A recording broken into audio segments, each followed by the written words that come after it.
Did Ms. Dixon have any idea that that was the purpose of the meeting from how you saw her react when she came into that meeting? Check to the point.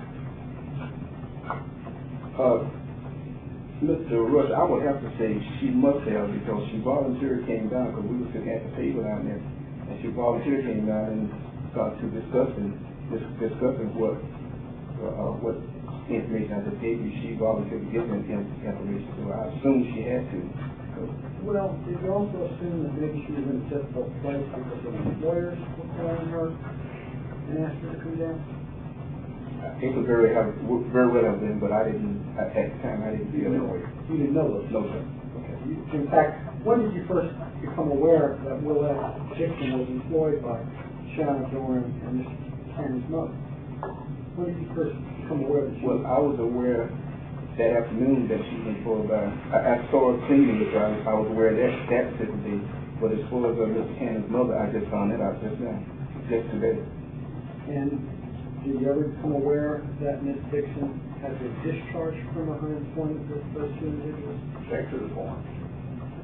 Yes, sir. I was told that she no longer worked there, but I didn't know why, for what reason or nothing. I didn't inquire as to why she was no longer working there. Did you vote for that city election? Yes. Yes, I did. Did you do it by regular ballot or absentee ballot? Regular ballot. Okay. Did you have any difficulty voting? No, I didn't. Thank you, sir. Question back? I just have a few questions, Mr.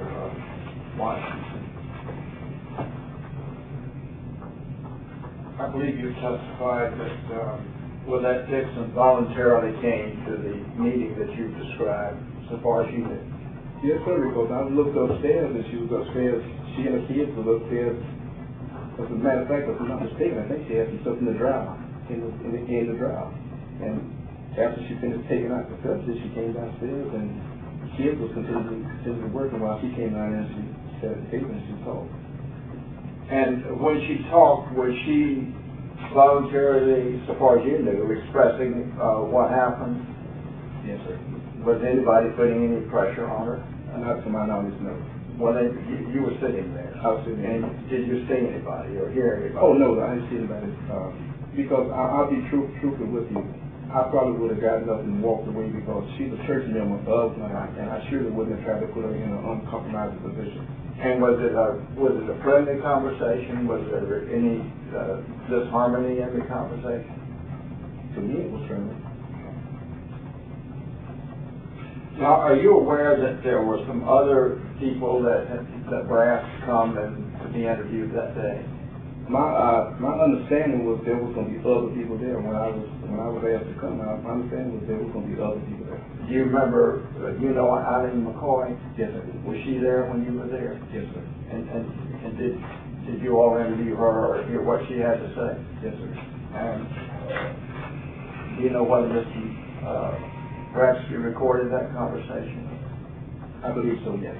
With Eileen McCoy's permission? Yes, sir. And was Tamara Robbins there? Yes, sir. She came. She came afterwards. She wasn't there when I first got there. Later on she came. And did she give some information? Yes, sir. Do you remember whether that was recorded? I believe so. But you're not very sure. I know Miss McCoy was recorded, but I'm not exactly sure about Miss Robbins. And you do believe, do you not, that certainly one of the purposes of the meeting is to try to get information about what happened in that election? Yes, sir. And if it was useful in a lawsuit, then fine. If not, fine. Is that, there was no hiding that, was there? No, it wasn't hiding that. Yeah. Okay. And the whole purpose about the meeting was to make inquiries about the election practices in Alachua. Yes, sir. I don't have any further questions at this witness. Mr. Washington, if you clarify for me, Ms. Dixon was working in the building upstairs and she came downstairs to this meeting? Yes, sir. And her children were still working upstairs at the time she was downstairs at the meeting? Yes, sir. When you walk in, you have to walk up steps that leads up to the main porch of the whatever. And that's where the dryer was, and she was, to my knowledge, she was up there putting some stuff in, taking some stuff, or putting some stuff in the dryer. And we were all sitting downstairs at a table. Okay.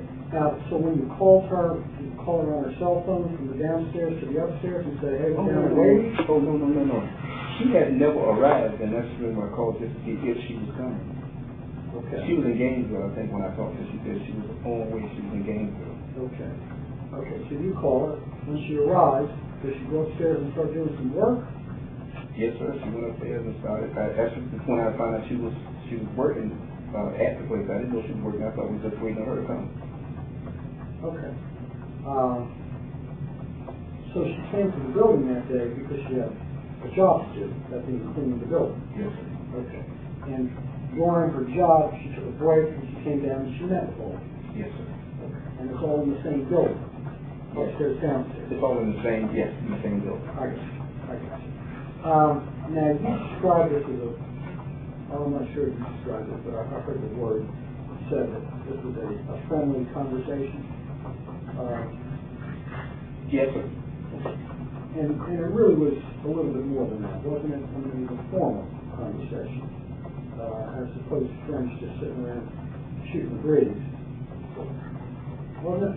Well, let me just say, there was no coercion or nobody forcing anybody to say anything. I put it in. That's the reason why I say it was friendly, because nobody tried to lead nobody on or make anybody say anything. And like I said, I surely would not have, because I can sit there every Wednesday night, we have Bible study, we have church on Sundays, and in my church, we greet each other with a hug. And I surely wouldn't, I'm a deacon. I have to try to show leadership. I can't. And that's the reason why I guess maybe the statement she made a few minutes ago about that she felt as though I need to, I'm not a part of the group, but she felt as though if I was, I need to remain Christians and stay away from confusion. The distinction I was trying to make, we're sitting here talking, and everyone here is friendly and cordial, but you understand this is a formal deposition. Yes, sir, I do. Okay. Now, at that meeting, when Elector was there, she was asked, somebody had a tape recorder and wanted to tape the conversation, correct? Now, you said Eileen McCoy came and spoke at that same meeting. Was that before or after Ms. Dixon? That was before. Okay. What did Ms. McCoy have to say? Mr. Russ, I really don't remember. I don't remember. Do you remember any aspects of what she said? And I appreciate you telling me what you know and what you don't know. No, sir, I don't. How about Ms. Robbins?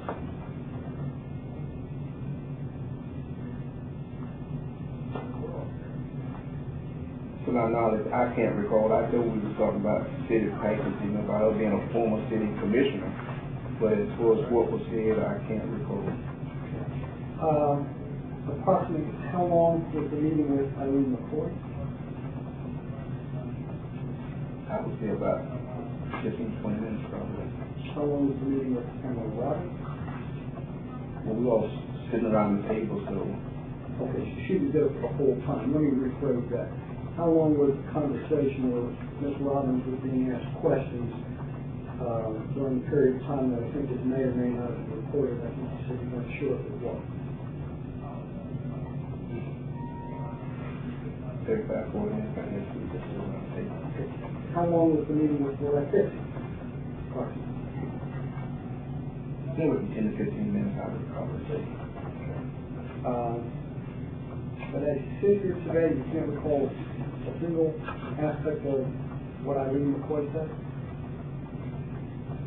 I do recall, I think, now I don't want to be misleading, but I think there was something said about an absentee ballot for her husband. Remember anything else? No, sir, because like I said, I wasn't looking to have to come and sit before the bat and have to try to recall what was said, you know.